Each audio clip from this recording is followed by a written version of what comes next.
you, Tony! What's your name? Ezekiel! Fuck you, Ezekiel! Fuck you! Had to switch up on the flow, gotta keep them on their toes. I move quick, I make the most, why they copy what I wrote. Follow everything I post, never trip about a clone, cause they know what's a sheep to a goat. Yeah. Welcome to the main event. Applying pressure, but I promise they ain't make it then. In their heads, living free, I ain't paying rent. Wake up in the AM, making G's like Mercedes-Benz. Whoa, hey, please don't take offense. It isn't you, I'm just not interested in making friends. My biggest fear is finding out that this came and went. So go ahead, but I'm staying in. I've been waiting for this. Oh boy, I've been waiting for this. What's up? Motherfucker, I hate this motherfucker. No, Sam, that's not how we do it. Let me show you how we take care of the creature. Let me show you how we take care of the creature. Go, Rita! No, I'm immature. Hold on. Let me finish my point, you jerk.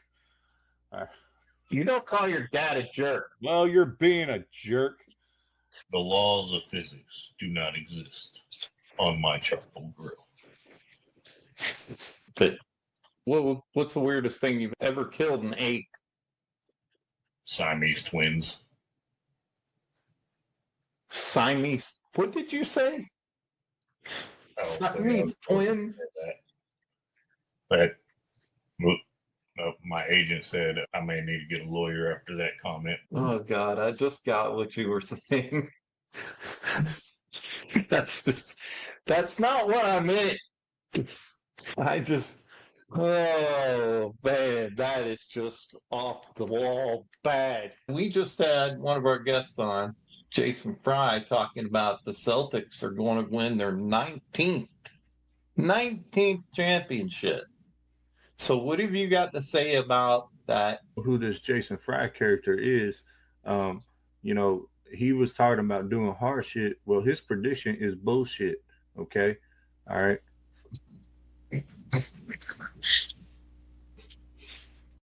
I have a feel we're about to be joined by Sir George. He normally comes out of the black hole. Oh, there he is. Sir George. He is it's back. You play football. What's up? You never Well, I just want to say, Hey, Hey, Jerry. Hey, Jerry. I just sold Jerry a joke. Hey, Jerry. You said, well, this ain't your number one. You're number one, Jerry. Number one. Oh, my God. We're moving on. We've killed the Cowboys. Matter of fact, get out. I'm tired of talking to you. Give me freaking JJ. Bring JJ on the show. Holy crap. Let's hear his opinion about this damn trade and why they made this decision. I think you're trying to cover your own ass right now and just not admit you were ninth in the country. I think you're just trying to cover your ass right now. And you know what? I got a big ass, so that's a lot of cover. A lot of cover. It take a blanket, damn it. More like a drape. Did you just pull a drape? Is that so I can open it up when I need to go? Hey, you're getting too deep into this. Rivalries make sports great, but they got to be on the same level. And I'm sorry, Angel Reese ain't on the level of Caitlin Clark. Like, it's not Magic Bird. If you don't want to commit to it, take your ass and be a PE All-Star. First off, you need to get your facts effing straight. How do you like me now? What?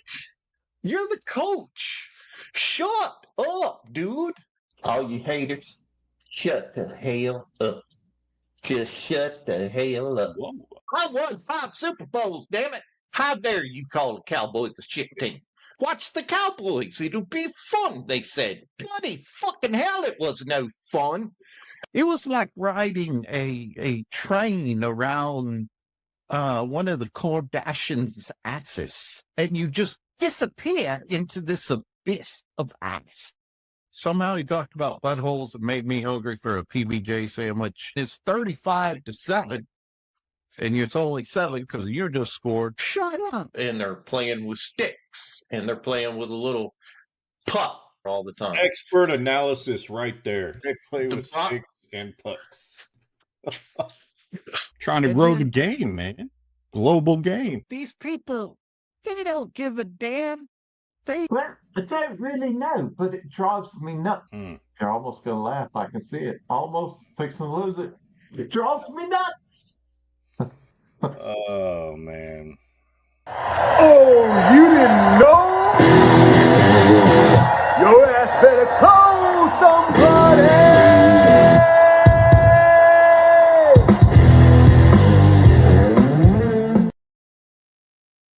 Yes, folks. Welcome back to this beautiful, chilly Wednesday night.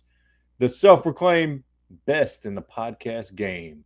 On Time Sports Talk, back at it. I am Casey, the remix schedule, the bald and the beautiful. Down below me is my pops, the old man, Eddie, the original schedule. Say hello to the people. Hello to the people. Oh my God, what a great week for football. I'm so looking forward to talking about this stuff. Yep, it is. It is a phenomenal week, but we also well before we get to how we normally start the show, I'm gonna give a little rundown to the folks. We obviously got Cowboys Eagles recap and a preview of tomorrow's game against the Chiefs, and some other things about the Cowboys that happened this past week.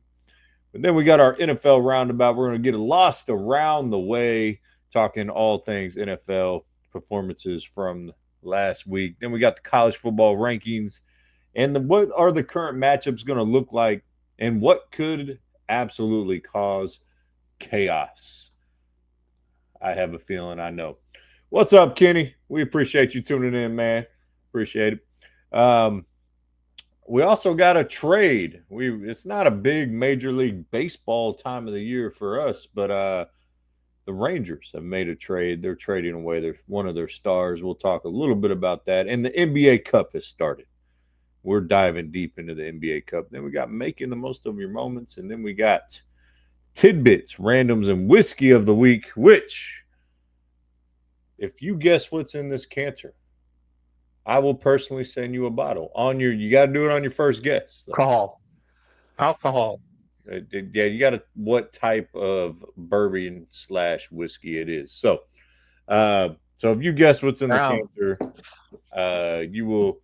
All you got to do is DM me, and I will personally send you a bottle of what's in that canter. So, all right. Well, ladies and gentlemen, we always like to start the show as to tell the people we are not comedians, but we do try our hand at comedy. And that's a tribute to our number one fan from day one. The old man tries to make us laugh. He didn't make me laugh. He made Kenny laugh last week. Kenny did laugh. But we are going on. I thought I felt something go across my foot. I was like, what the hell just happened? We're going on a year and a half plus on you having terrible jokes. So go ahead, hit the people with the joke. Well, first and foremost, before we have a laugh, something serious is to say to the. We want to say thoughts and prayers out to the two service National Guards from West Virginia who were shot today in Washington, D.C. Thoughts and prayers to them. I know they're fighting for their life right now. So thoughts and prayers for those guys. Obviously, us being veterans, we know what it's like to be out there. But luckily we made it out pretty much unscathed. And but those guys out there, those young men and women putting their lives on the line. But thoughts and prayers to those families right now that those folks make it to Thanksgiving and make it through that. So, all right, now to bring you back up, let me bring you a joke that's going to make you laugh. Did I tell you what happened to me the other day in the parking lot? I was attacked by a bunch of clowns. But unlike the usual, I won the fight. You know why? Because I went straight for the jugular. Wow. All right. There you go. Just clowning around. Yeah. When I first saw him, I said, look at that bunch of clowns. You're not getting any better. Yeah, you're about to lose it. You're about No, to I'm lose it. not. Went for That the was jugular. Jugular. horrific. Horrific. I don't know if that brought anyone back up. I'm just going to be honest. I think it did. Matter of fact, 4 people tuned out as soon as you said it. So, all right. All right, folks. Let's get into these Dallas Cowboys. Holy shish kebabs. What in the petunias was going on? The Cowboys, largest comeback in franchise history on those Eagles. And I know my dad wants to say it. It rhymes with the word fly something. I don't know how their saying goes up there in Philly, but would you like to announce it to the people? Cry, Eagles, cry. Oh, that's what it is. Cry, Eagles, cry. Yes, and I'm going to give you credit. You never lost faith while we were texting back and forth. And we don't text a ton during the games because I work a lot on the weekends, so you're never sure if I'm home watching it. But so yes, I texted it you. ain't over. Yeah, I texted you when it was 21-0, and I said we both picked the Cowboys. What the hell were we thinking that the Cowboys were ever going to win this game? And I've never been so happy to be so wrong on a game prediction, to be honest with you. So, so yes, the Cowboys get it done. An amazing comeback, a team effort, and wow. I mean, what were your thoughts on how the game went, how it turned out, and then we'll start getting into some specifics on individuals. Being the fact that just the week before I watched the team behind me here come back from 30-3 and win a game. That's why I wasn't losing hope. And the difference in the Cowboys, and both of us and a lot of people said, Schottenheimer, what the hell? Why are they hiring this guy?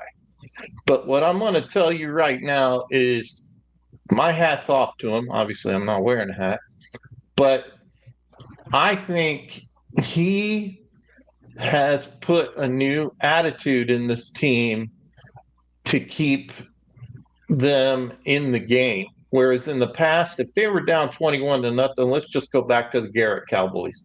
21-0, it was just going to continue to get worse. It was going to continue to get terrible. Kenny saying right there said it was awesome. That his Eagles fan was devastated. But, obviously the Nealon the loss of their teammate has kind of galvanized this team.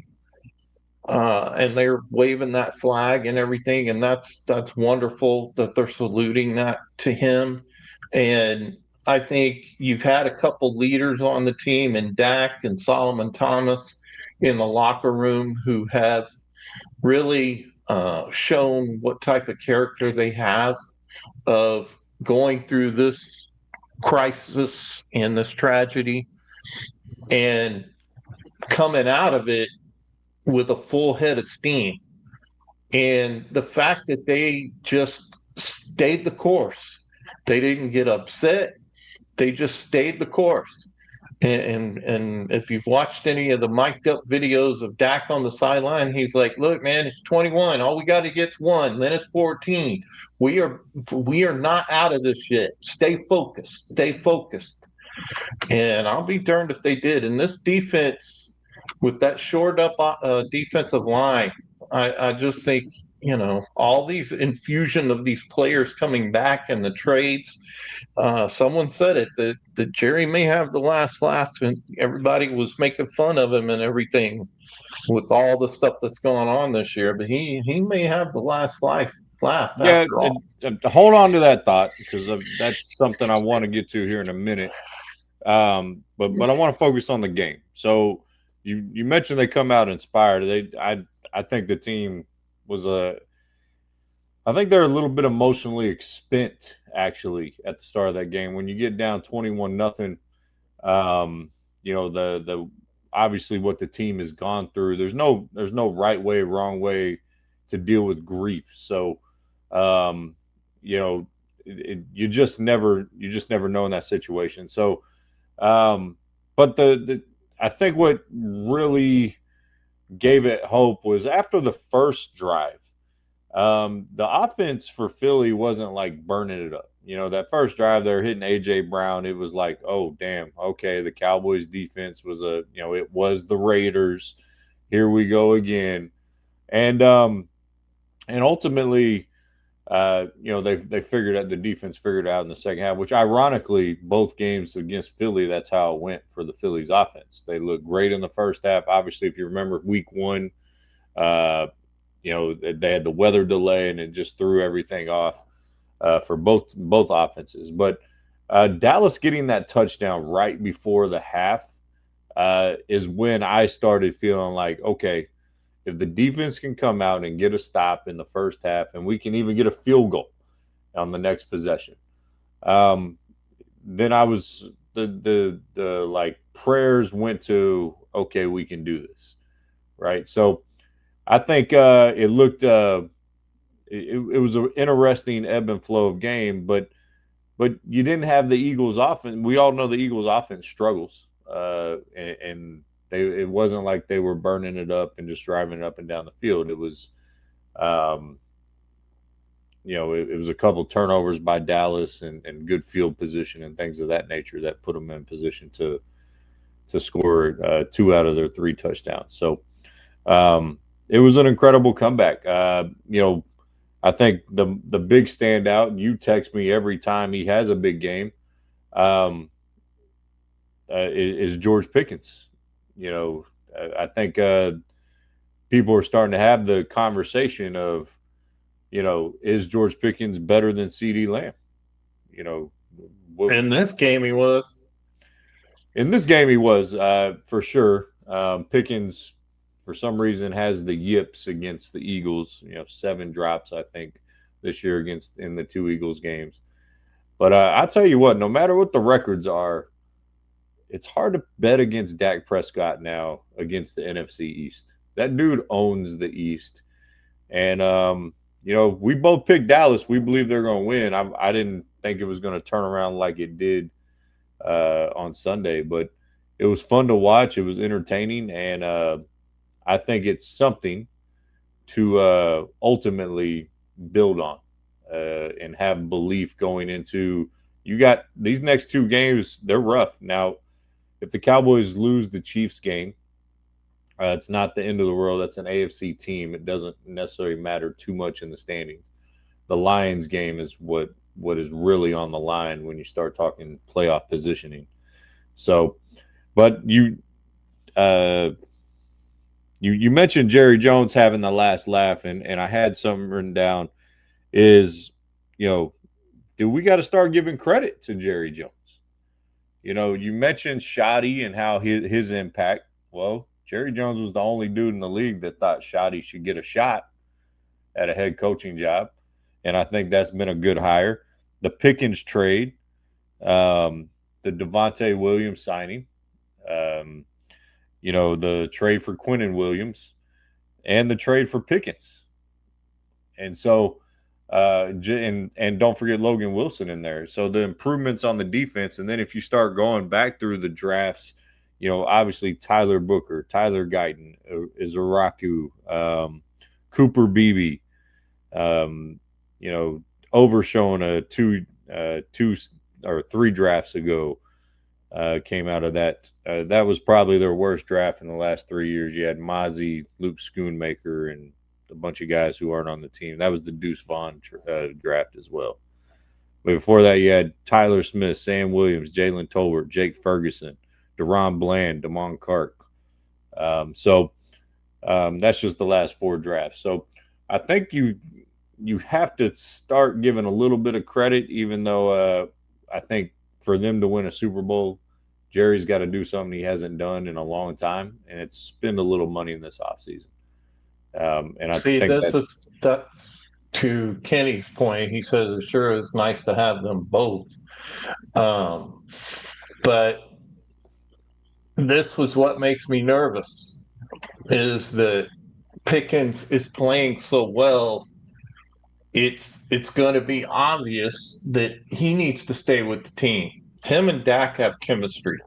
Dak trusts him as much as he trusts CD, if not more, because that one pass, I mean, Pickens is covered, but Dak says, go get it. And that's exactly what Pickens does. He goes up and gets it.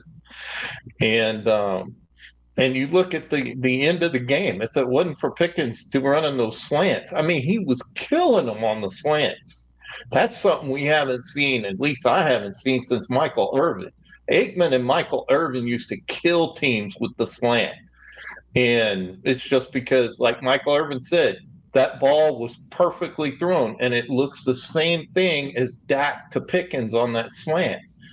Um, and that's hard to defend against. It's one of the hardest passes to defend against because you make like you're going down the field and you just cut across and the ball's already out of the quarterback's hands.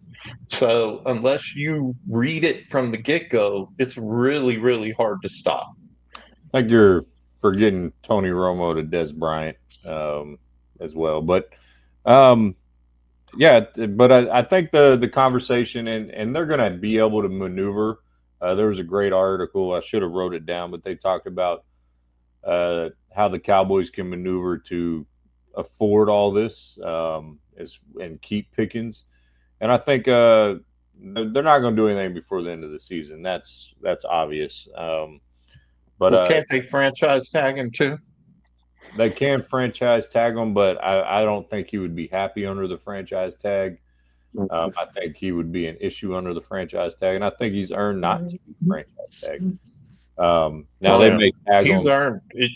I keep saying it every week. Resign him. Resign him now. Yeah, I see your text messages all the time saying resign him, and I don't disagree. I think he adds a dynamic to here. I think you don't have to pay Quinnen Williams or a big time free agent other than Pickens. Pickens is your guy. You have to sign this offseason in house, and I've seen Trayvon Diggs say he would take a pay cut to stay.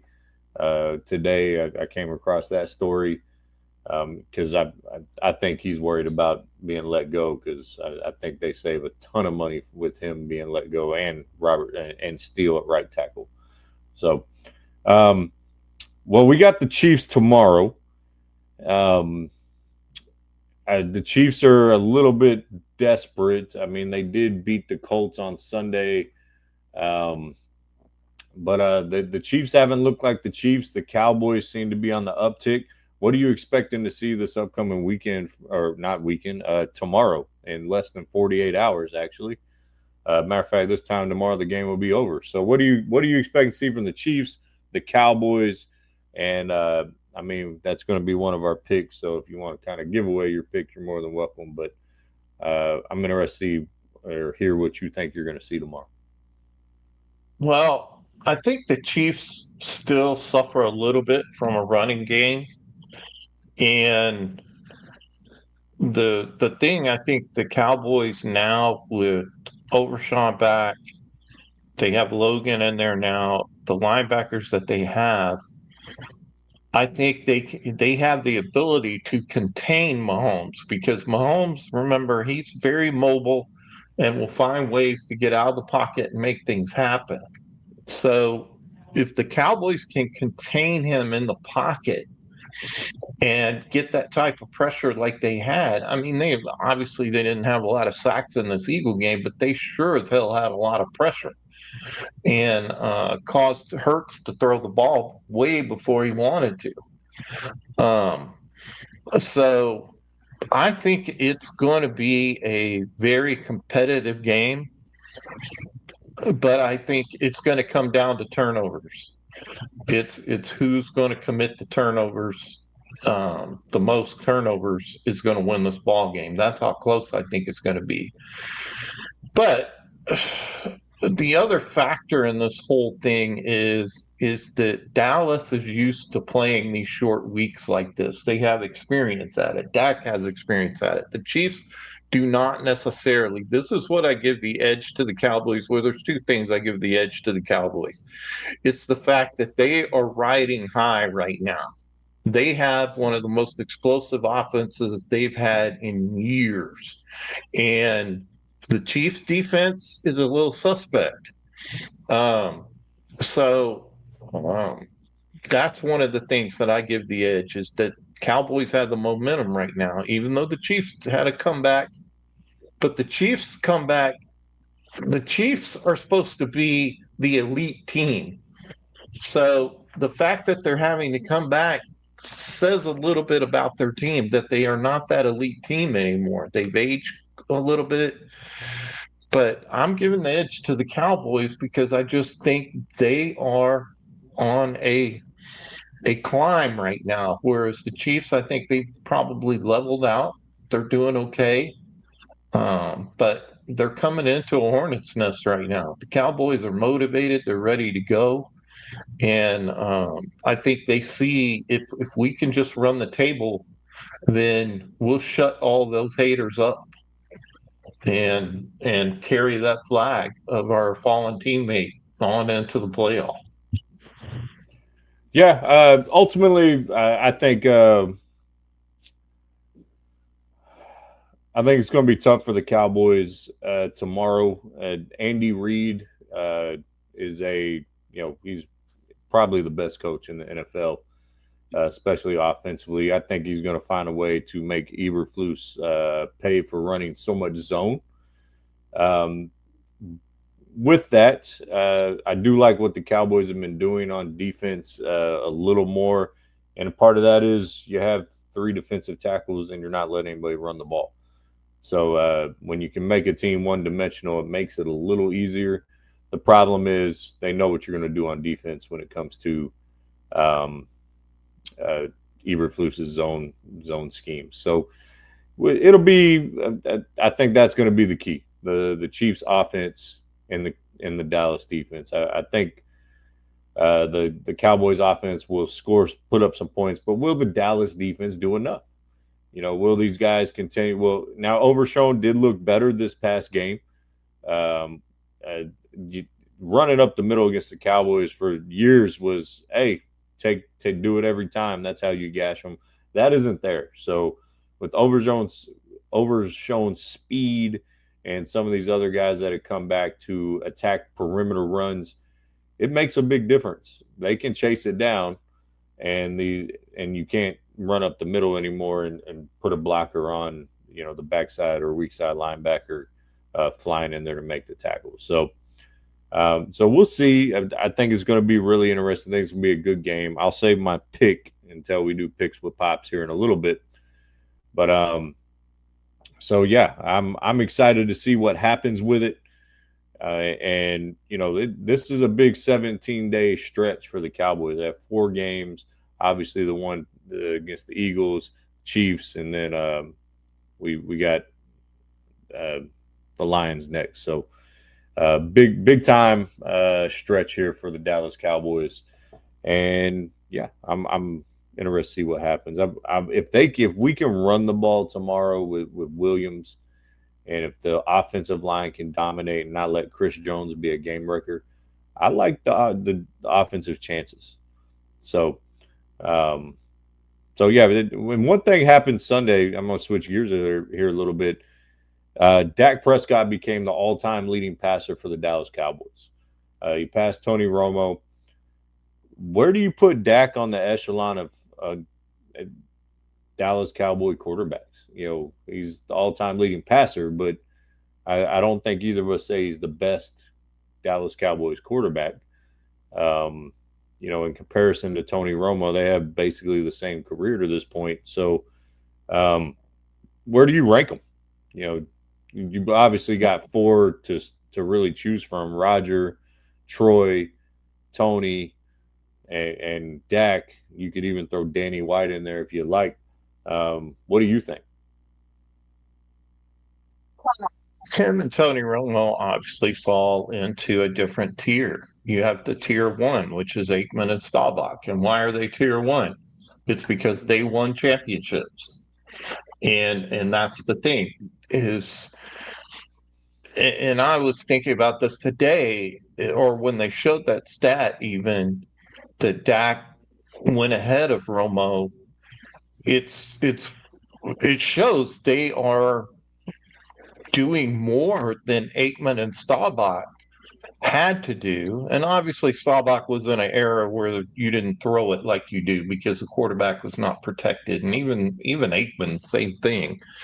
But it just goes to show that the quarterback can't do it all. You have to have a championship team, and you think of Staubach, the defenses Staubach had on his side, the type of offenses he had. He had a Hall of Fame running back in Tony Dorsett. You go to Aikman, obviously you had the triplets, 3 Hall of Famers right there with numerous other Hall of Famers on that football team. And so you have to have a championship team because you can have that great quarterback. And to me, obviously, Dak has proven it. As much as people want to bag on him and all this other stuff, he has thrown for more yards. And just like you said, he owns the NFC East, which is your division. That's what you want a quarterback to do. But he's in the same tier, which I call tier 2, with Tony Romo. And he will move out of that and become tier 1 when he's able to win a Super Bowl. But to answer your question, Kenny, it was Kellen Moore, then Mike McCarthy called plays last year after Kellen left, and then now Shoddy. So it's 3, and it's two head coaches. Well, no, 3 head Garrett coaches. called them for a little while too. I don't think he called them when Dak was quarterbacking. That was a little earlier in Tony's reign. To answer my own question, I see, to me, Tony Romo is the most talented quarterback the Cowboys have ever had. I think his talent was in how he threw the ball and how he processed the game, and it is, to me, second to none. But he's not. He doesn't rank higher than Aikman and Staubach. Obviously, you're talking championships and some of the greatest teams ever to suit it up. So, I think that's that Dak continues. Dak's going to have a longer career. I think ultimately, we're going to sit here and say Dak was a better quarterback than Tony Romo. But Tony also played in an era where not everything, a pat to the head wasn't roughing the passer, right? So, but Tony's toughness he played with punctured lungs, and the things he did for the franchise were very. I haven't forgot him. I'll just say that. So, but I think it's an interesting conversation as it continues. And if Dak wins a Super Bowl or even gets the NFC Championship, I mean, I think the question is pretty easily answered there. So, all right. Well, let's go ahead and take our first commercial break here. We're going to hear a little bit real quick from easyleadership.com. Run it. Parents, help your student find their true path with the Berkman Career Assessment. Imagine if you had discovered your true passion right after high school. How much further along would you be in a fulfilling life? Now picture giving that gift to your student. The Berkman Career Assessment is designed to uncover the career paths that align with your student's unique personality, interests, and needs. Don't let them wander through years of uncertainty. Equip them with clarity and confidence to pursue a future where they thrive. Act now. Invest in their purpose with Berkman today at easyleadership.com or email us for a free career checkup. So check it out, easyleadership.com. It is only, just imagine spending $150, the same amount you would spend on shoes or clothes or school supplies, probably a lot less, to help your student match their career choices with their personality, and also help you communicate better with them. And my wife just spent $150 on shoes. So there you go. Yeah. But all right. Let's go ahead and get to our NFL roundabout. Let's get lost in the world of the NFL. Let's go ahead and start here local. The Texans take down the Bills. So I didn't see that coming. You didn't see that coming. We both picked the Bills. The Texans defense actually One time I picked Josh, he lets me down. yeah, well, that's The one because he time. knew he just had to repay you for hating for your entire life. So Well, it's just it's never gonna win anything. we're not having this discussion again. We're not going into this again. You're baiting me right now with that line. All right. So we'll go. Yeah. Yes, Linda, you did do that, and thank you for commenting. I love you, babe. So, but back to the Texans. I agree with you, Kenny. The Texans defense, it is a championship level defense. 100%. It really is. They made Josh Allen feel uncomfortable all day long. It was a defensive masterclass by the Texans. David Mills came through, did enough to get the Texans to the win, and that made up for the god awful all red uniforms they're wearing. So, but I don't like those. I know it's too much red. I don't know. I know what I want to say, but I'm not going to say it. I know what it looks like to me, but I'm not going to say it. Well, so the question that I have, I think D'Amico Ryan saved his job with that win. I think he's been a little bit on the hot seat, in my opinion. But I think beating the Bills, beating a team like that, saved his job. That's my thoughts on it. And I guess you're doing a text, so I will keep going. But it just sorry, my job that I make money at texted me. Yes, what'd you say? Say it again. He said, I think with that win, D'Amico Ryan saved his job because I think he's been on the hot seat. Yes, your terrible take on the D'Amico Ryan's job situation. Got it. I don't think he was coaching for his job. I think he is loved by the GM and the ownership. So ultimately, now if they struggle next year, then I think he was. But he's definitely more comfortable. I guess I agree with you on that one. But I don't think he was ultimately coaching for his job. But the world may never know. No, we won't. We will not know that particular fact. But I do like what the Texans are doing. They're starting to figure it out a little bit on the offensive side with Nick Caley. I was saying he should have been fired earlier in the year, like many other Texans fans in the Houston area. So it'll be a interesting rest of their season if they can keep stringing some games together. But at this point, just like the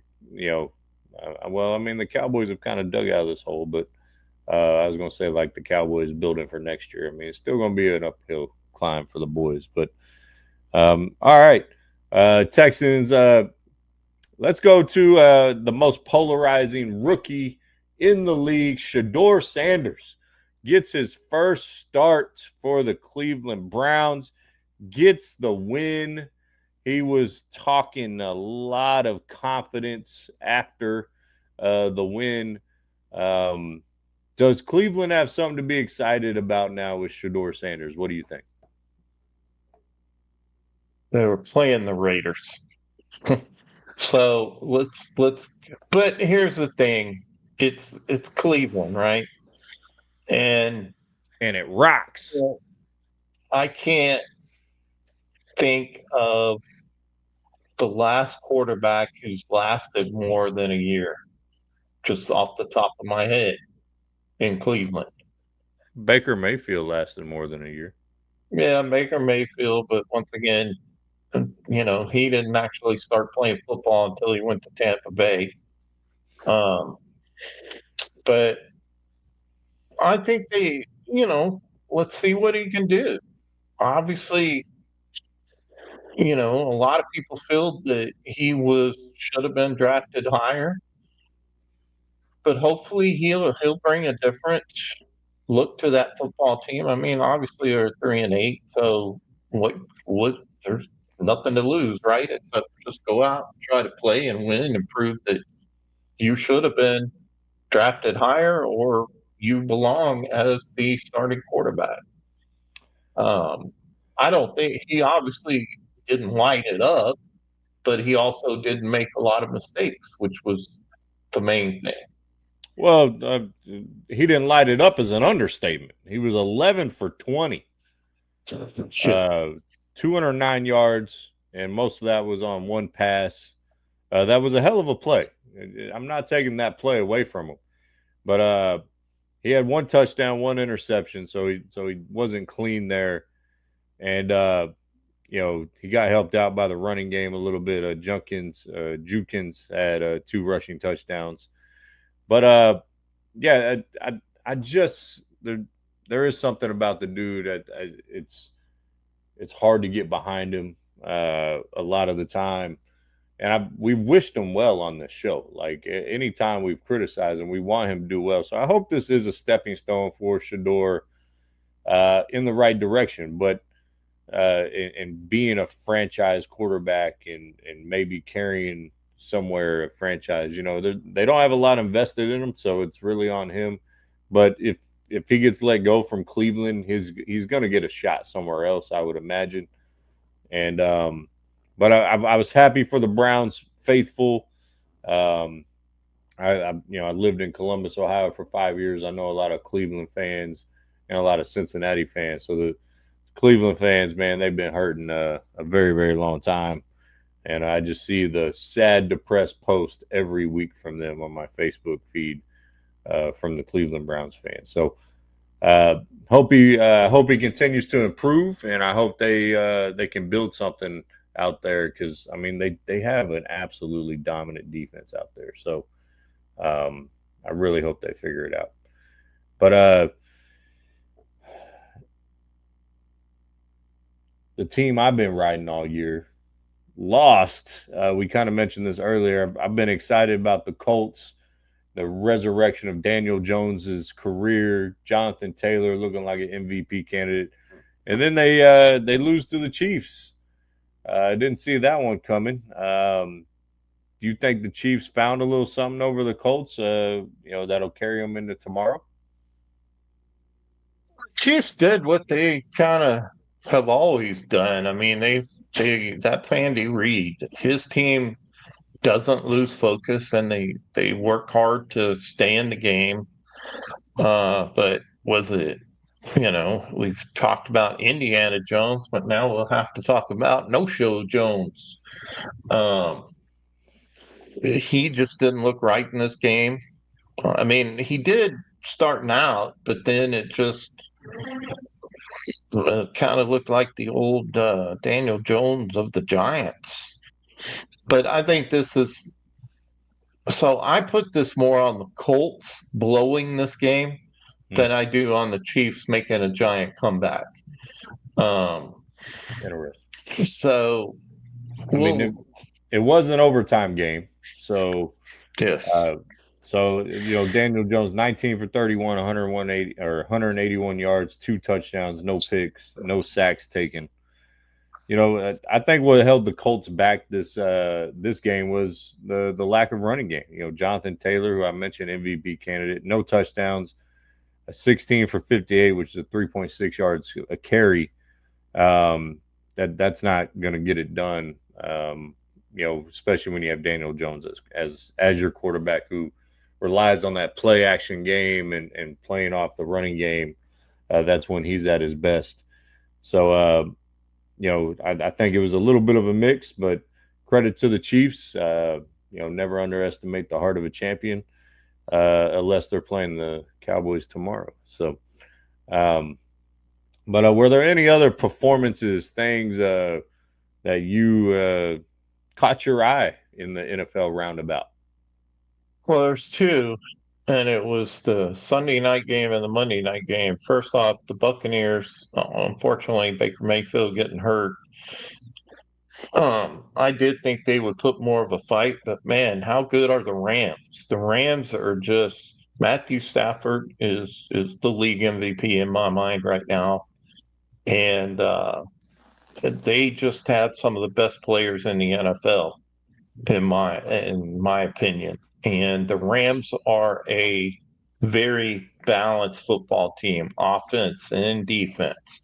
And they just took it to the Buccaneers. Obviously, they lost Baker Mayfield, which was an issue, but the other one was the Panthers. I thought the Panthers would show a little bit more. I really felt like the Panthers had a good chance to win this game, but they just for whatever reason they just couldn't hang with the 49ers. And so those scores were a little bit surprising to me. I think the Jaguars are still the jury's still out on them. I mean, they played the Cardinals, who are 3-8 now, and barely beat them by a field goal. So we're just going to have to see how that goes. But those were the two big games that stood out to me. Just how dominant the Rams were, and the fact that the Panthers didn't really show up in that game on Monday night. Yeah, Bryce Young just looks. I don't know. I don't know if he's going to last in this league as far as a starting quarterback or a franchise quarterback potential. I will say this: is the Baker Mayfield is sprained left shoulder, so he's not gonna.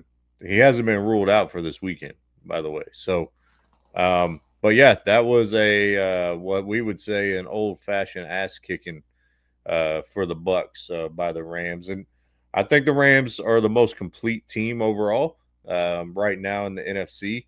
I think they should be your Super Bowl favorites because they don't have the limitations of Philly on offense. They don't have the drama. They have the coaching. They have a phenomenal defense. Verse may be the best pass rusher in the league. It's probably between him and Micah Parsons, honestly. And so, but speaking of Micah, he got double-digit sacks again this year. He is one of two people to have double-digit sacks in his first 5 years in the league. Can you name the other one? A little sports trivia here. Say the question again. So Micah Parsons is only the second player in NFL history to start off his career with 10 sacks in each of his first 5 years. Can you name the other one?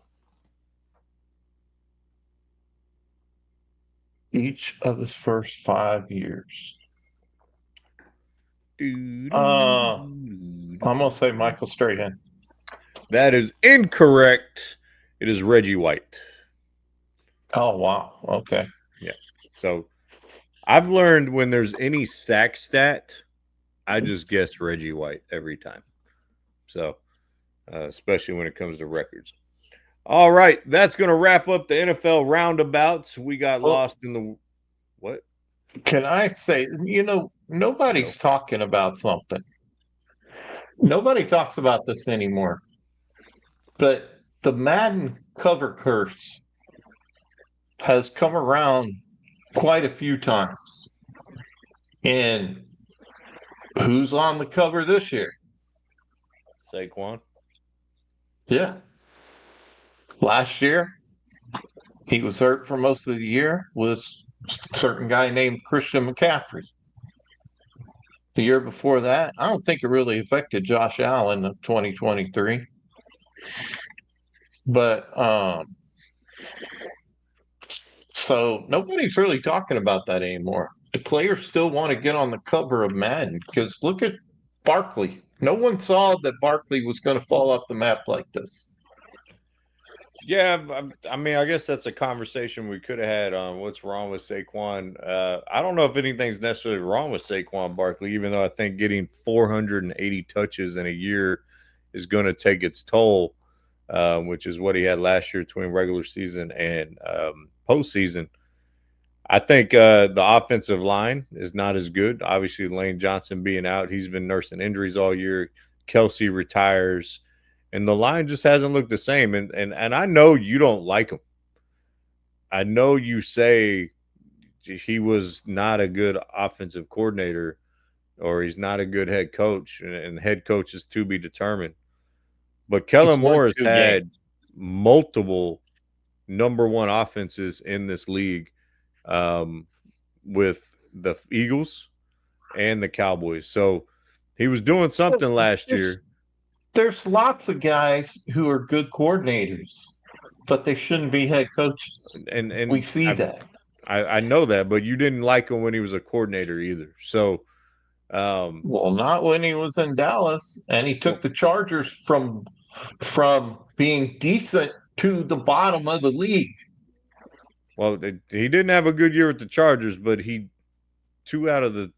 I know for sure 2 out of those years, the Cowboys were number one in offense in the league. So he does something right as a coordinator. Like I said, to be determined as a head coach.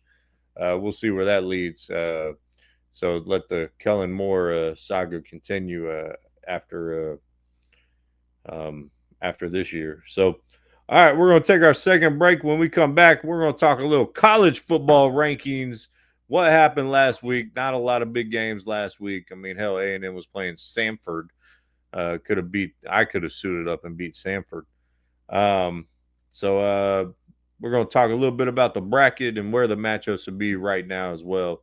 So some words from Easy Leadership. Stay tuned, come back, and keep rolling on with us. Have you heard of the DISC communication tool? Yes, most people in business have. But there is a new tool out there that is tailored for leadership teams.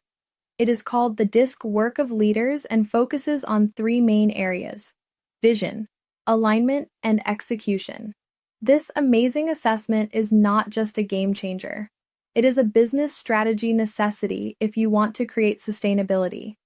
Let's be honest, a lot of executives spend many hours in HR dealing with people issues, and that happens because of reactive leadership. If you are sitting in HR trying to figure out what happened after the fact, then you are not able to concentrate on running your department or business, and it steals your time. Email us or call. It's free to talk about it and learn how to become proactive in your leadership. Big or small, we have a plan to build on your strengths and an action plan for your challenges.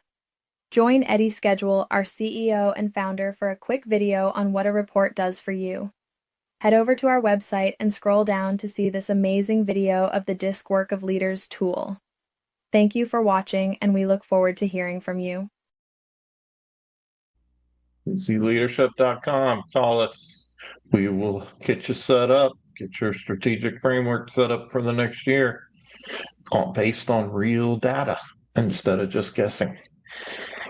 All right. College football. For us, the Aggies took care of their business, of course. So, like I said, they'd smashed Samford. Didn't even watch the game. I wasn't going to waste my time with that garbage. I was actually at a kid's birthday party, believe it or not. So, yeah, that was fun. Okay.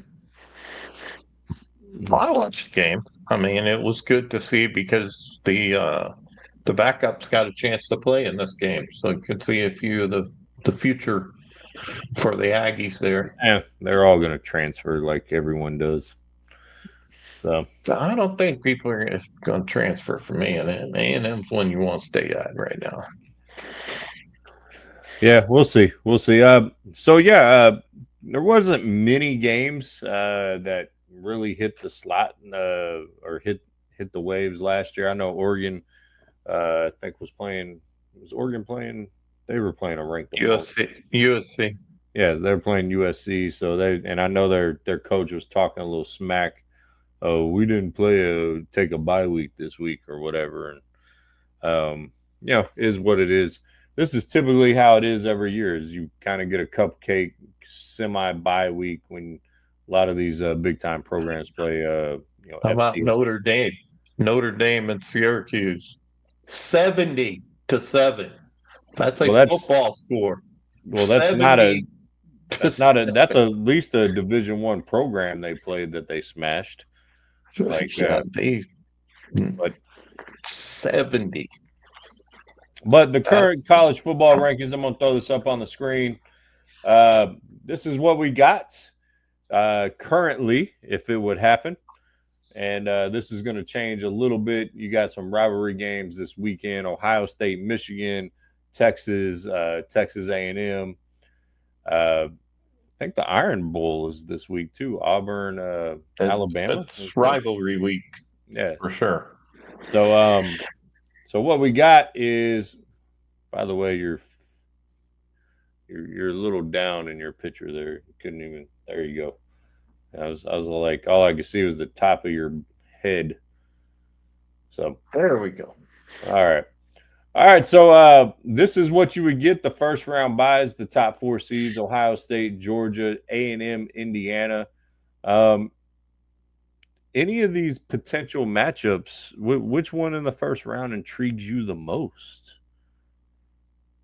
The one that intrigues me the most would be, well, there's 2 of them. That's going to be Notre Dame and Oklahoma, and then Alabama and Ole Miss.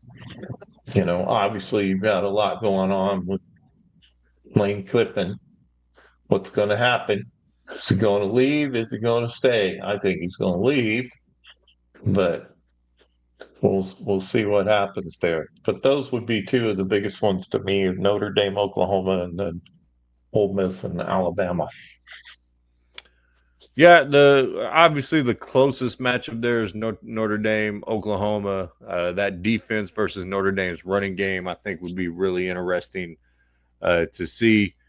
But if I think the intriguing part here is Texas Tech and BYU. I know BYU is not on the screen, but they're going to end up playing in the Big 12 championship game. And I think Texas Tech is high enough in the rankings that if they lose to BYU, they're still going to be in. And BYU is going to be in the top 12, and it's who gets knocked out. And that's either Alabama or Notre Dame or Miami. So I think that's going to be really interesting how that plays out. Obviously, you got the best of the power of the 6 conferences, which is why you got Tulane up there. The Mean Green, I'm a little sad to say they're going downhill.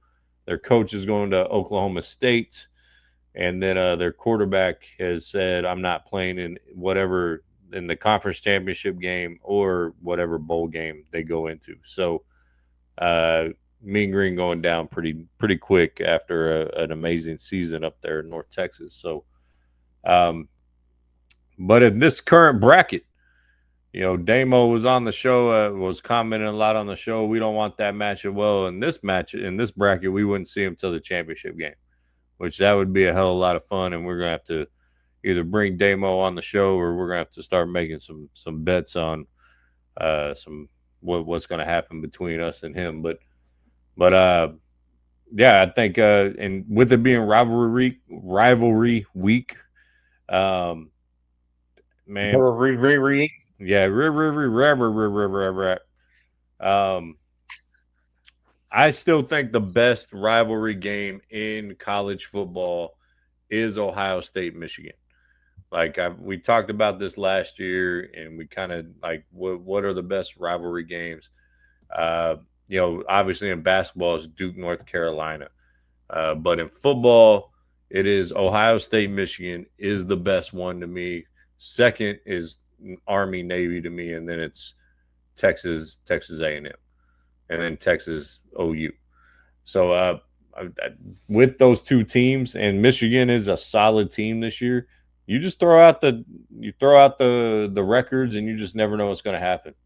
So if you want to throw a monkey wrench in all this even more, have Ohio State lose to Michigan, who I think is ranked like 15, 16, somewhere around there. So that'll get really interesting too. Yeah, well, I don't necessarily agree with you on all your greatest rivalry things here. I think it depends on which part of the country you're in, because I couldn't give 2 poops about Ohio State and Michigan, except the fact that this year I want Michigan to win. But I think the people in Alabama and the people in Auburn might have a little bit to say about rivalries, because Alabama Auburn is a huge rivalry. And that game, Not outside Alabama better Alabama. be ready. What's that? When I say the best, I'm talking about the mass appeal. So Alabama Auburn, the Iron Bowl doesn't have mass appeal. I just It doesn't Michigan. right now because Auburn is terrible. Auburn has not been good. But in the past, when Auburn was good, Alabama was good, that one had the same level of it. Now, I think obviously Texas and Texas A&M is a huge one. Texas and Oklahoma is a huge one. The Red River Shootout Red is a River huge one. rivalry. Huh? It's not the Red River Shootout. It's the Red River rivalry. Okay, whatever. But it's Red River something or other. But I want you to be properly informed. and I'm sure that people in Arizona and Arizona State is a big one. Stop it. You know, Stop with that. That was terrible. but I'm talking about the people, and it depends on what part of the country you're on about rivalries. You know, and you know what's sad to me when we talk about rivalries? One of the big ones used to be the Cowboys and Redskins. And now it's not even talked about as a rivalry anymore because of the stupid ass Commanders. It's like it's Cowboys and Commanders. So yeah, that's just goofy to me. Change it back to the Redskins so we can have Cowboys versus the Indians. That's the way life should have been. And they messed it all up. Classic. Well, I'll be. I think this bracket ultimately sets up to some interesting matchups. You know, if this would be how it ended up, you know, I would expect Oregon to beat Miami and Texas A&M and Oregon is a fun matchup. I think it's a toss up with Alabama and Ole Miss, but whoever Indiana ends up playing. And same thing with Ohio State and Oklahoma. I would love to see Ohio State's offense versus Oklahoma's defense. And I think Tulane would obviously lose to Texas Tech. And, you know, the red and black versus the red and black would be interesting. But or maybe Tulane will pull it out as the little guy. Well, this Friday, we have a slew of games with A&M and Texas, obviously, and you know, it was funny because Texas is not allowing us to bring our mascot Reveille there, and that's payback because we wouldn't let their cow on our stadium because he takes a big poop, even though our mascot is a nice, you know, dog who's very well trained, house trained, and all that stuff, but. We didn't want their cow in our stadium. That's fine if we don't want our dog in your stadium. So we'll whoop on you. Go Ags, beat the hell out of Texas. But yes, that's a lot of games on Friday. I would tend to agree with everything you said in those last few sentences there. So, all right, let's take that off. Let's move on to good old. What do I got next? I think it's picks with pops. Here we go. All right, I'm gonna hide this so we can see a little more clearly. So last week was a pretty good week for you and I. We tied. We both went 5-2 last week. So solid there. So I keep my lead in the standings, and you know, we both took the Cowboys, both took the Lions. You took Green Bay over Minnesota. We both took the Bills. That was one of our losses. We both took the Colts. So those were the two we lost. Everyone else we picked was a pretty good one. Seahawks over the Titans. You picked the Bears over the Steelers. Good call there. And then, and especially with Aaron Rodgers being out. And then you had the Browns over the Raiders, which I was thankfully that was my upset of the week, which I don't know if is. I really just wanted to pick the toilet bowl, and then Patriots over the Bengals. So this week, folks, if you're new to the show, we always pick the NFC East games as well as the Texans game, and then we have 2 wild cards for a total of 7 games, or there might be more wild card games depending on how many NFC East games there are that week. So this week, we got the Broncos at Washington. Where are you going with that? I'm sure the crew would tell you you're crazy if we were still on the network with them. If you don't go with Broncos. I am going with the Broncos. I think the Commanders just have issues, and well, I mean, the biggest issue is their quarterback being hurt. So, yep. So I'm going Broncos. I would agree with you going with Broncos. And then we got the Giants at the Patriots. This is my upset of the week. I think the Giants are going to beat the Patriots. I don't know why. I don't know why I'm going crazy on that, but I just have a feeling that the Patriots are getting a little full of themselves. So that's my upset of the week right there. The Giants take down the Patriots. All right. Now I'm going with the Patriots. I can't go with you on that one. No way in Hizzle. All right, we got the Bears going to the Eagles. I am taking the Bears on the road in Philly. I think the Eagles are going to come down to earth a little bit. You saw their offense continue to struggle after that first 3 drives, so I'm taking the Bears. I'm taking the Bears also. I think the Bears are on a roll right now, and the Eagles are on a downhill slide. And I think they just, listening to Hurts interviews this week, you can't even make out what the hell he's saying. There's no point to what he's saying. He's saying, well, we need to find our identity. We don't know what it is, but when we're on the field, that's what it will be. It's like, what the hell are you saying, dude? Yeah. So all kinds of craziness over there. All right, the last NFC East game, we got the Chiefs at the Cowboys. You think I've learned my lesson picking against Patrick Mahomes, but I'm going Cowboys. I'm going to be a homer on this one. I think they're going to ride. I think it's going to be a hell of an end of the season right now with the way they're cooking. So I'm going Cowboys. Yeah, I'm going Cowboys too. I think the Cowboys are just, they're very motivated right now.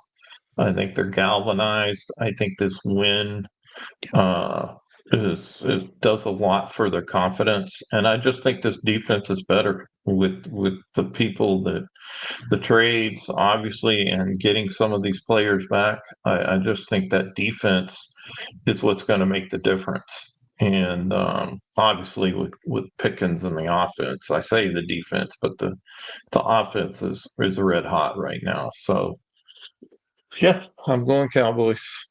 I think it's going to be a good turkey day. I'm sorry, man. The whole time you're talking, you're looking down and we just see the top of your head. It's like just a weird top of a bald head just talking to the people. Oh, well, there you go. All right. We got Texans at the Colts. Texans coming off a big win against the Bills on the road in Indianapolis. I'm going upset. I'm gonna pick the Texans on this one. You think that's an upset? I do. The Colts are still like the number 2 seed in the AFC. So, well, I picked the Texans also. So, I just think the defense is just that's what's carrying the Texans right now. I don't think they're going to be able to do anything as far as the playoffs or anything, but I think that defense is it's going to cause havoc with Indiana Jones. Turn him into No-Show Jones. All righty. All right. Now we got our wild card games. Ladies and gentlemen, we don't talk about these pre-hand. We may pick the same ones. We may not. First one I got is Bengals at the Ravens. I am taking the Ravens. And so what is your first wild card game? That same game, but Burrow has been listed as active for this game. So I'm going to say that Burrow coming back infuses this team with some confidence, and the Bengals go into Baltimore and beat the Ravens. So Ladies there and you go. gentlemen, perfect example of why you don't smoke crack. All right. Packers on the road in Detroit is my next one. This one I've had a tough decision on, but I am picking the Packers on the road in Detroit. Well, that is also my wild card game. Okay. But I'm going to say the Lions are going to come in roaring and eat all that cheese. So the Lions win this game. All right. Well, ladies and gentlemen, that is Picks with Pops. So you could have sponsored this segment. Just saying. Could have been you in your company. All right. Let's hear our last word from our sponsor. Then we're going to get into some MLB trade talk, some NBA Cup talk, and then making the most of your moment. Roll it. Attention leaders planning your 2025 leadership retreat. Are you about to throw $30,000 to $40,000 out the door on flashy speakers and trendy activities that lose impact in 2 months? Don't waste your budget on short-lived inspiration. Partner with Easy Leadership and harness the DISC work of leaders to gain real data insights into your company's real-world issues.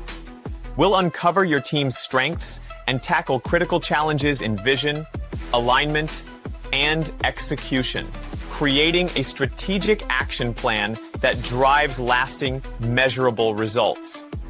Act now. Contact Easy Leadership at easyleadership.com to invest in leadership that transforms your organization for the long haul. Well, there you have it. Check out easyleadership.com. Like I said, if you're planning a retreat, we can help you out. Get real data and come up with real stuff that's not forgotten by the time you get to March. And that is it. That is it. All right.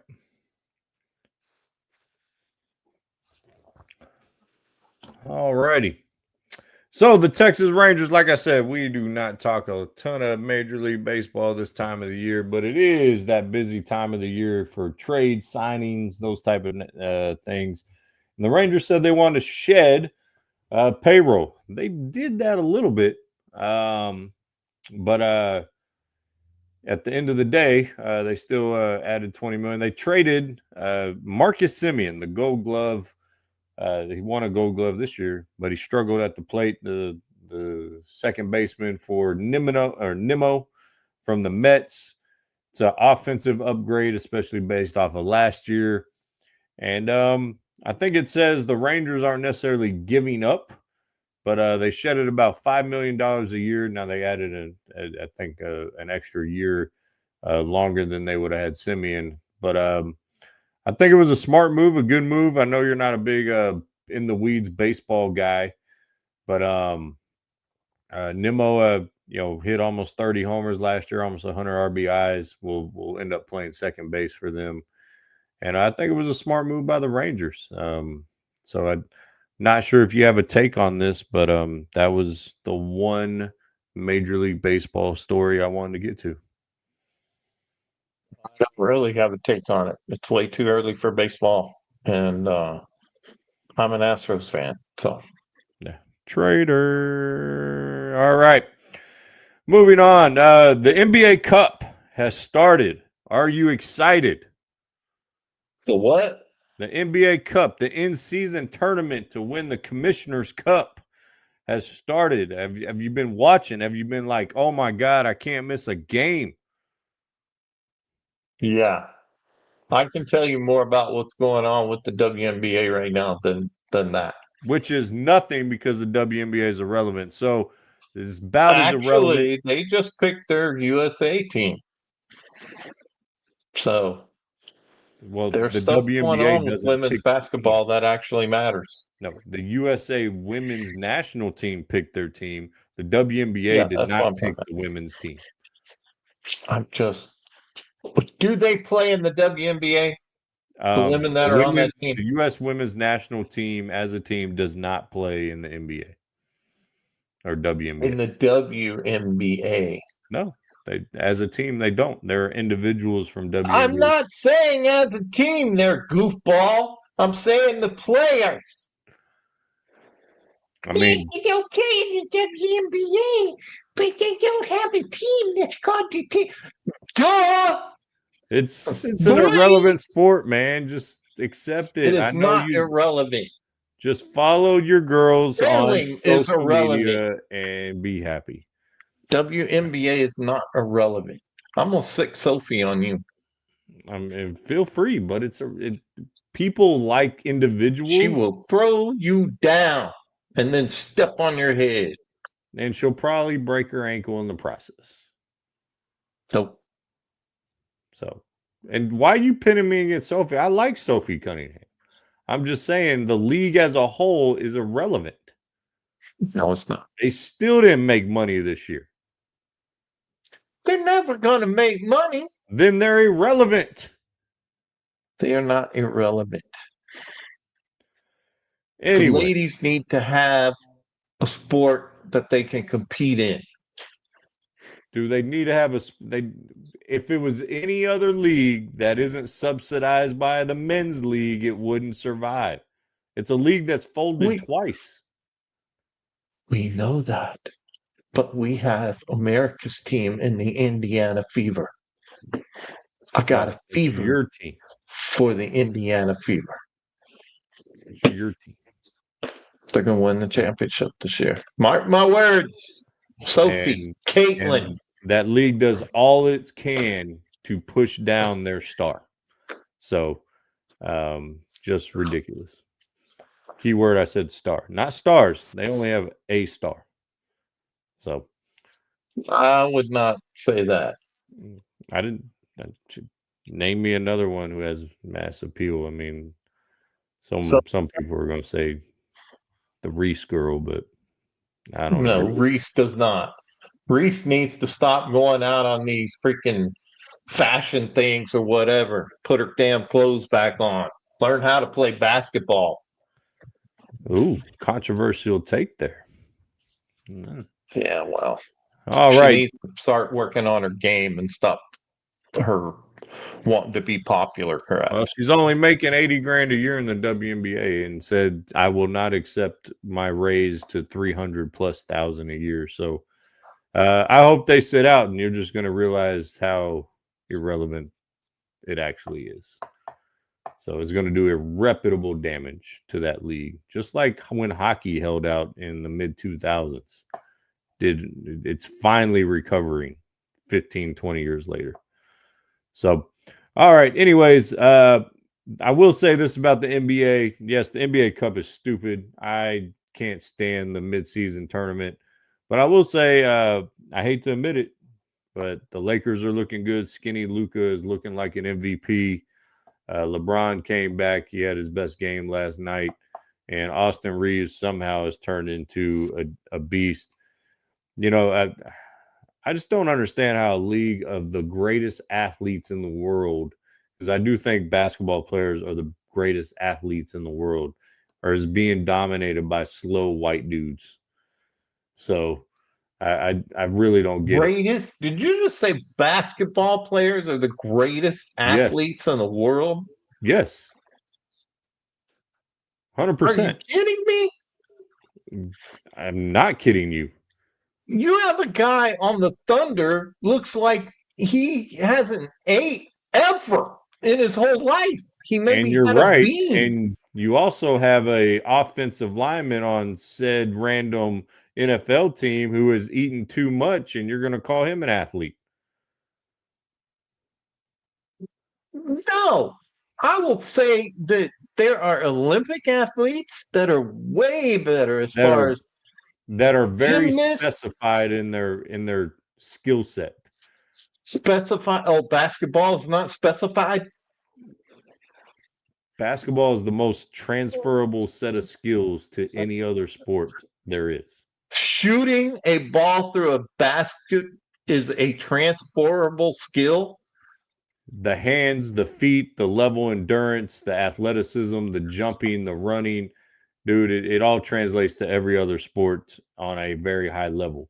Arguably the greatest tight end in NFL history didn't play college football or high school football. He played basketball. His name was Antonio Gates, if you remember, and he learned his skills, his hands, his feet, all in the game of basketball. Greatest athletes in the world. This is your statement. The greatest athletes in the world play basketball. I don't understand why My you think mom this could beat half of them in an arm wrestling contest because they got sticks for arms. Dude, arm wrestling is not an athletic feat. Oh, here we go. Now it's You not want an to athletic. break it down to a very specific set of a skill. Like, you're going to tell me that the archer in the Olympics is more athletic than Michael Jordan. No, you're not. That's not what I'm saying. You're But gonna I tell me- guarantee you, Michael Phelps, who swam, was in way a much better athlete than any NBA athlete. You think he was a greater athlete than Michael Jordan, than LeBron Have James? you ever tried to do swimming? I'm not talking about being conditioned to swim. I'm talking about the athleticism. You said athleticism. Yes. And so You're that's talking about the to skill. swim 2 miles. I can't believe this is how moronic you are. You're talking about the skill of swimming, not the ability to have the athleticism to swim. Those are two different things. Let's go back to your statement. Your statement said the greatest athletes, you didn't say who have athletic skill, you said the greatest athletes Are in the NBA, basketball. yes. That play basketball. I'll break it down even simpler to you. You can't take a round mound offensive lineman off the high school football field and put them and let them be successful at high level basketball in 5, 6A basketball. It doesn't happen. But you can take a guy who hasn't played 4 years and he can go out and be the starting wide receiver for a 5A team. A 6A team. Don't argue, because one of my players just did it this year. He hadn't played football since 6th grade and goes out and is the starting wide receiver for the varsity football team. But you ain't taking the center. You're going to sit here and say that they are stronger than rugby players. They are more I didn't say they're athletic than stronger. I soccer said they're players. more athletic. They're more athletic than Olympians. Yes, and because they are Olympians. Boxers that you would pick. Boxer, bam, bam, bam, bam, bam, bam, bam. Shit, anyone can go in a gym and hit a bag. Oh my goodness! You just said boxers. I did. Yes, I did. They are the best athletes in the world. Basketball players? Are you kidding me? Yes, I'm not kidding you. Okay, I don't understand the fact that this has even become a debate. Try to do boxing. A certain Will Chamberlain tried to do boxing, and he lasted basically one round. And how many boxers have gone into the NBA? None. That's because, why would I? Because I'm an athlete. I'm not going to just bounce a ball and shoot it through a basket. Listen, dude, the fact that you're discounting the skill that it takes to play one of the most skillful games in the world. Why is if basketball players are such great athletes, why is the WNBA so irrelevant if they are the greatest athletes in the world? I said NBA players are the greatest athletes in the world. You said the sport of basketball makes them that way. I'll clip it for you and send it to you. I said NBA basketball players are the greatest athletes in the world. I said the players in the NBA are the greatest athletes in the world. I don't understand why this is even a debate. You have lost your mind. Because you have lost your damn mind. You could put LeBron James. You could put LeBron James, and he would be in his athletic prime, be the best tight end / wide receiver in the NFL. No, he wouldn't, because he can't flop in the NFL. Oh, yeah, he can. Did you see Tyler Guyton flop and get a 15-yard penalty called for us? Yeah, now that was some good acting. No, that's called flopping. Don't even try to justify that was good acting. Not. That was good. Anyways, I just can't believe your 5-year-old who didn't get his toy at Walmart. The fact that you would even suggest that the greatest athlete in the history of man or in the history of the United States is Michael Jordan. And the fact that you would even sit here and say Michael Phelps, who does one specific skill, is a better athlete. You know what? I'm going to say bullshit. I'm going to say he's the best basketball player, but I'm going to say Bo Jackson and Deion Sanders were better athletes than Michael Jordan. They played two sports at the highest level. Your Michael Jordan tried to do that and barely survived and had to come back to his original sport. So, no, I'm not going to agree with that statement because Bo Jackson and Deion Sanders were better athletes than Michael Jordan. He was the best basketball player. But I'm going to disagree with you on that because those two players never stopped playing baseball. Michael Jordan stopped playing before he got to high school. And then he went and had a successful minor league career. If you understood the intricacies and the difficulties to hit a baseball and what he did with the Barons and the Chicago White Sox. You trying to talk like Mike Tyson now? No, I'm not. You understood the intricacies. That's not what the fuck I said. You heard what the fuck I said. I said it very clearly. Don't even start that bullshit. All right. Don't even start that bullshit. I said it very clearly. All right. Thank God we're up against this because I'm about done with you. It's like I don't. You're gonna say you're gonna stick to your guns that Michael Jordan was a better athlete than Bo Jackson. That is a phenomenal debate that we can have another day. But I will pick Michael Jordan as the greatest athlete of all time. Wow. I would say he's the best basketball player, bar none. But the greatest athlete? Nah. We're going to have this debate next show. It may be next show. It may be never. Who are the top 5 greatest athletes ever? That's a great topic. So, but before we wrap up the show, let's move on from this. Good Lord. You have a making the most of your moment.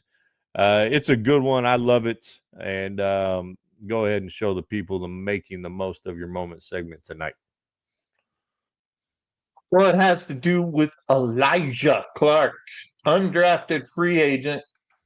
And he chose what it is.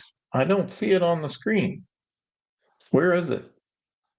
I don't know what happened. I don't. Okay. Let me put it back up here. Add to the state. There you go. But the fact that this kid wasn't drafted, you get put on special teams and you go and he just boom. Okay, why did the video stop? There it goes. Go rewind it. Yeah, it glitched. But boom, he gets hit Why is the video keep stopping? Your internet sucks, apparently. It's not the internet. It's this stupid video. All right. Well, anyways, Elijah Clark, he gets hit multiple times. Then what does he do? He goes down the field and causes the fumble, which helps Dallas. But the point is that he just didn't give up on the play. And it's the resiliency of making the most of what they've given you. I mean, he doesn't get to play in any other places on the football team. It's special teams, but he goes down there and just continues to fight. And even though he did get blocked, there was a blocking in the back on him, but he causes a fumble that helps his team win the game. And he just says, "Man, you just got to keep fighting." So, it was he made the most of his moment that night, because if it wasn't for guys like him, that sometimes those unsung heroes that are out there are able to help turn the game around, and they've just been waiting for a chance to people to call their name. Well, he got his name called in this game against the Eagles, and proved that he was worthy of making the most of your moment. I guess I picked one of the videos where it's jacked up. I don't know why. Apparently. So. But there you go. All right. Yeah. So tidbits. Any tidbits on the horizon? Or randoms? Oh, for me? Well,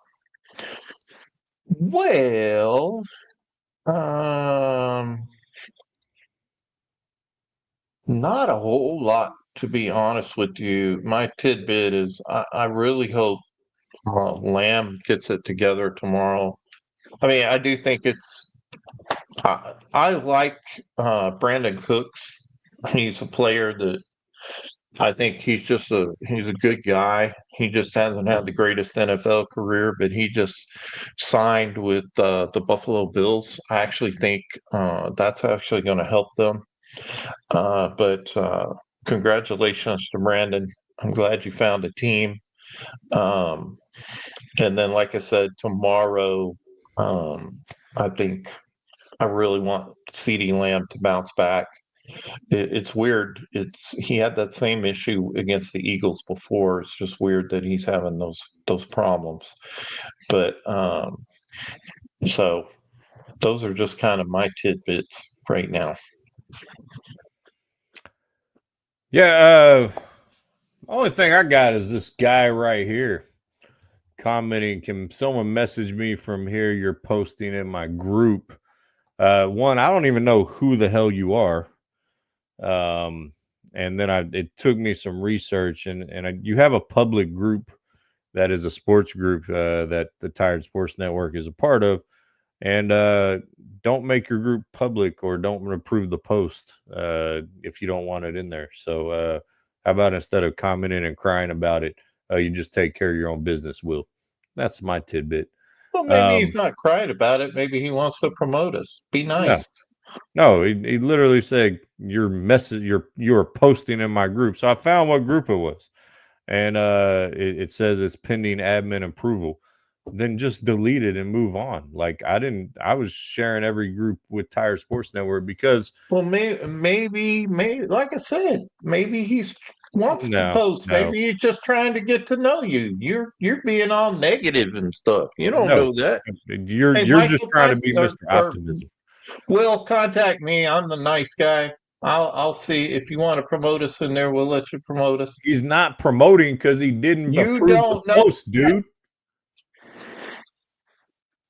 He said, can someone message me from here? You are posting in my group. He just wants to know who we are. It's from the Tired Sports Network. He knows who the hell Tired Sports Network is. Yeah, maybe you don't, man. Maybe there's 1,000 people in his group. You don't know. There's 417 people in his group. So So he's just trying to figure it out. Listen, Why I you love gotta how be you all be the negative on optimist people? guy. I love how you're the optimist guy in this situation, but the message on how he worded it is clearly negative. It How is, is can someone can message me from someone here? You are how could posting he in have my worded group. that? How could he have worded that any better than just saying, "Can someone message me from here?" And he didn't say, "Stop fucking posting in my group." He just said, "Can someone message me from here because you're posting in my group?" He just wants to know who we are. He doesn't want to know who we are. He wants to know who's posting so he can tell us to shut the fuck up. You don't know that.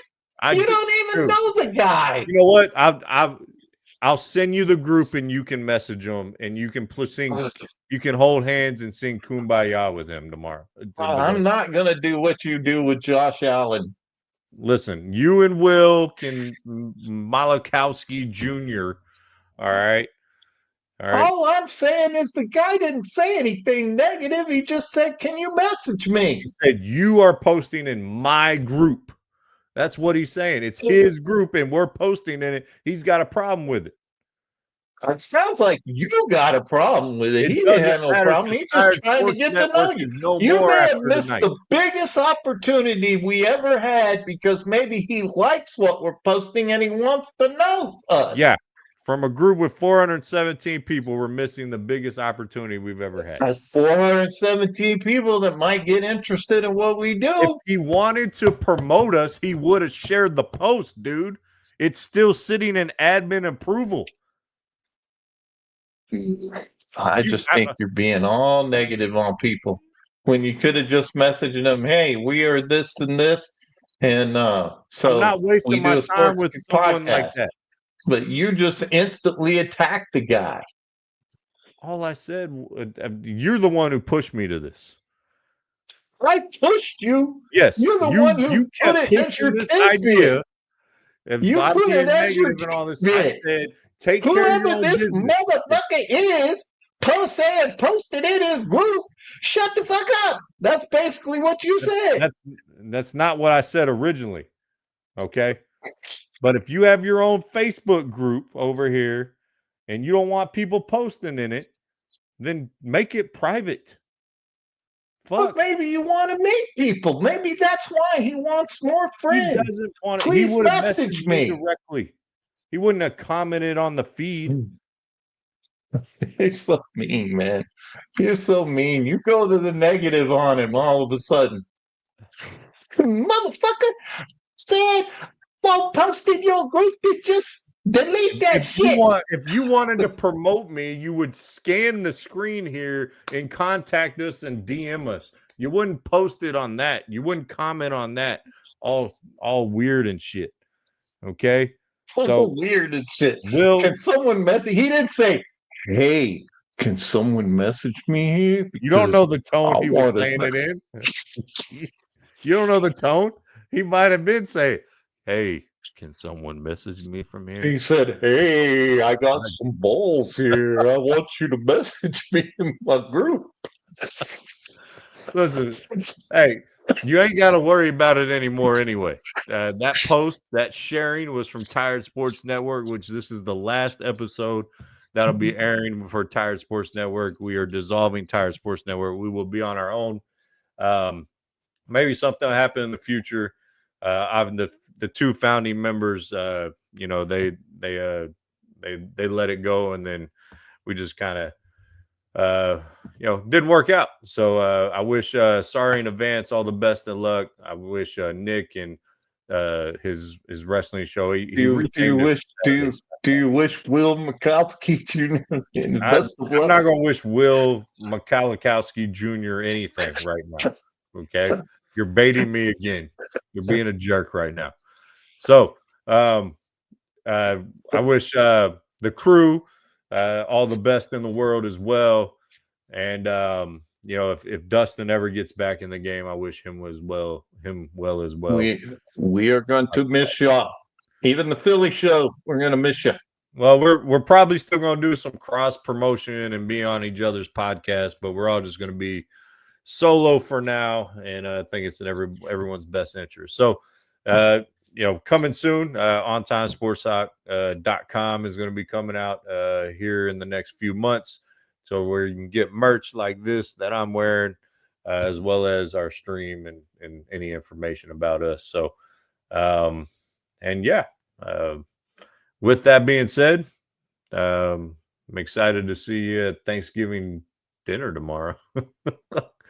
If you see what Linda was saying over here, I don't know if you saw any of them, but yeah, she did. I saw. So she's in the living room. Happy Thanksgiving to everyone. She not only has to hear it coming from the office, she's watching it on the television right now, so she hears it here and then there. It's like delayed surround sound. You need to give your husband a hug. He's being mean to people. He's like, that motherfucker ain't gonna tell me I can't post on his shit. That's not what I said. Post whatever the fuck I want to post. If you don't like my post, you get rid of my post. That's not essentially what that's putting it in. That's what was in your head.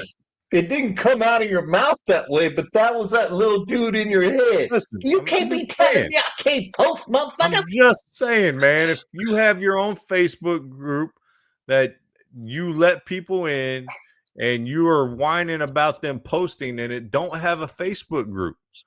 Like, it is what it is. Either approve it or don't approve it.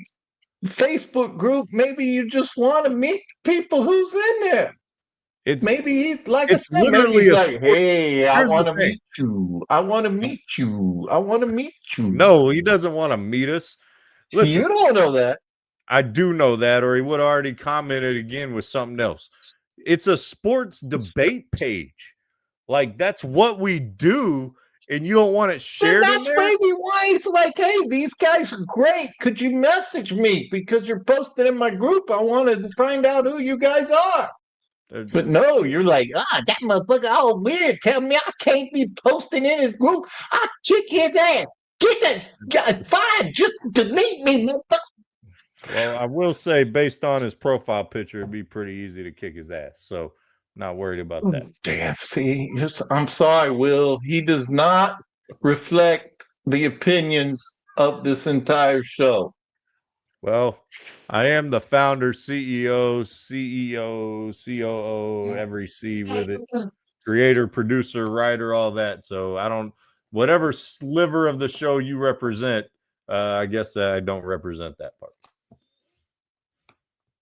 So what does CEO stand for? Do you even know what CEO stands for? Chief Executive Officer.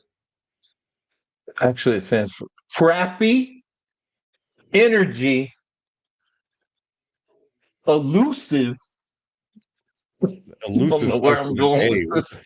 What are you talking about? Oh my God. Did you really not expect me to know what CEO stood for? Like, COO is Chief Operating Officer, CFO is Chief Financial Officer. Come on now. Just because you got an MBA and I'm a sports management master, come on. We don't. You know I'm better than that. Come on. It's a CPO. All right. What?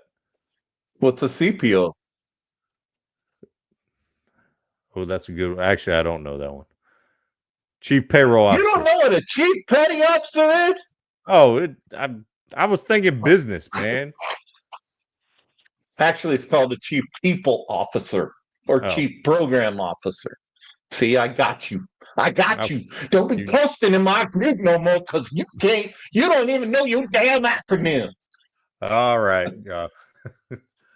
All right. Well, we're done with this bullshit. Hopefully you're entertained because you just might be. We love y'all. Peace. We're out of here. Happy Thanksgiving. Yes. Happy Thanksgiving.